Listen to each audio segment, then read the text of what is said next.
अब बात करते हैं चीन की, जहां पर राष्ट्रपति शी जिनपिंग की तीसरी बार ताजपोशी की तैयारी चल रही है। चीन की कम्युनिस्ट पार्टी की 20वीं राष्ट्रीय कांग्रेस को लेकर पूरी दुनिया में हलचल है।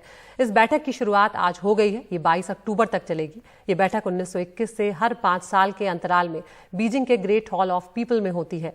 इस बैठक में राष्ट्रपति शी जिनपिंग के तीसरे कार्यकाल को मंजूरी मिल सकती है और इसके साथ ही आजीवन इस पद पर बने रहने का उनका रास्ता भी साफ हो जाएगा। इस बीच राष्ट्रपति जिनपिंग के खिलाफ बीजिंग में प्रदर्शन भी देखने को मिल रहे हैं। एक फ्लाईओवर पर शी जिनपिंग के खिलाफ बैनर लगाए गए। इस बैनर पर लिखा था, जिनपिंग गद्दार और तानाशाह हैं। साथ ही उन्हें हटाने और जीरो कोरोना नीति को खत्म करने की मांग भी उठाई गई।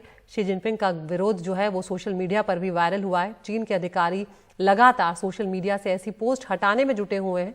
फिलहाल शी के पास चीन के तीनों महत्वपूर्ण पद हैं, जिसमें राष्ट्रपति, सीपीपी जनरल सेक्रेटरी और सेंट्रल मिलिट्री कमीशन चेयरमैन का पद, और लगता नहीं है कि कोई भी पद वो छोड़ने वाले हैं।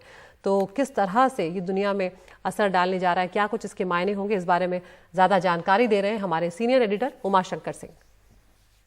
अभी जो लंबा भाषण दिया, शुरुआती भाषण दिया शी ने, उसमें साफ तौर पे उन्होंने अपनी उपलब्धियों को बताने की कोशिश की।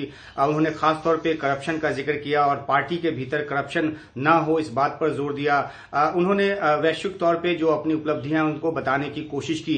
सारा लब्बुलुआब उनका इस बात के लिए रहा कि किस तरीके से उन्होंने चीन को एक नई दिशा और एक नए दशा में वो ले गए, नई दिशा दी है।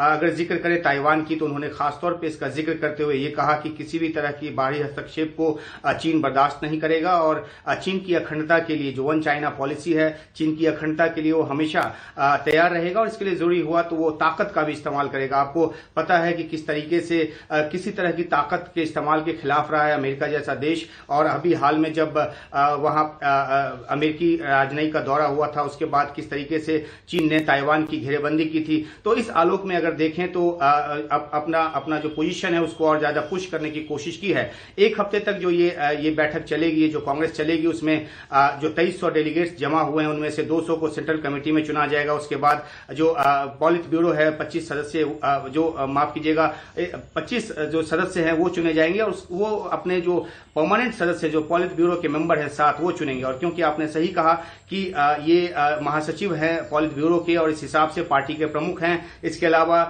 सेना के प्रमुख हैं, तो राष्ट्रपति के तौर पर वो डिग्निटरीज से मिलते हैं, सेना प्रमुख के तौर पर सेना से जुड़े हुए फैसले लेते हैं और पार्टी प्रमुख के तौर पे वो पार्टी से जुड़े फैसले लेते हैं। तो एक जो ये उनको एक अलग तरह की ताकत देता है। हालांकि ये व्यवस्था 1993 से चली आ रही है, लेकिन जिस तरीके से शी ने अपने आप को कंसोलिडेट किया है सत्ता पर, और उसी का ये नतीजा है कि 2018 में 2 बार के कार्यकाल से जो ज्यादा नहीं हो सकता एक व्यक्ति राष्ट्रपति, उसको बदल दिया गया।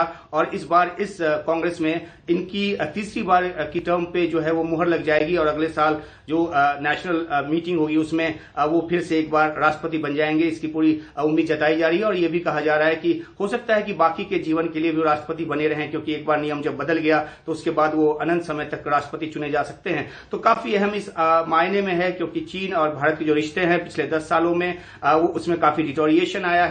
हालांकि इस भाषण में शी ने कहा कि वो विस्तारवादी नीति के खिलाफ है, लेकिन डोकलाम हो या गलवान हो, किस तरह से चीनी सैनिक भारत में घुसपैठ किए ये सबको पता है। तो चीन का जो अप्रोच है वो एक विस्तारवादी का अप्रोच रहा है और जो तानाशाही तरीके से जिस तरीके से चीन आगे बढ़ा है वो एक दुनिया के देशों में चिंता की बात है। तो अब जबकि ये तय है कि वो तीसरी बार के लिए उनका टर्म जो है वो सुनिश्चित हो जाएगा, तो देखना है कि आगे चीन में जो विरोध के सुर हैं वो क्या बढ़ते हैं। हालांकि चीन हमेशा विरोध के सुरों को दबाने के लिए जाना जाता है।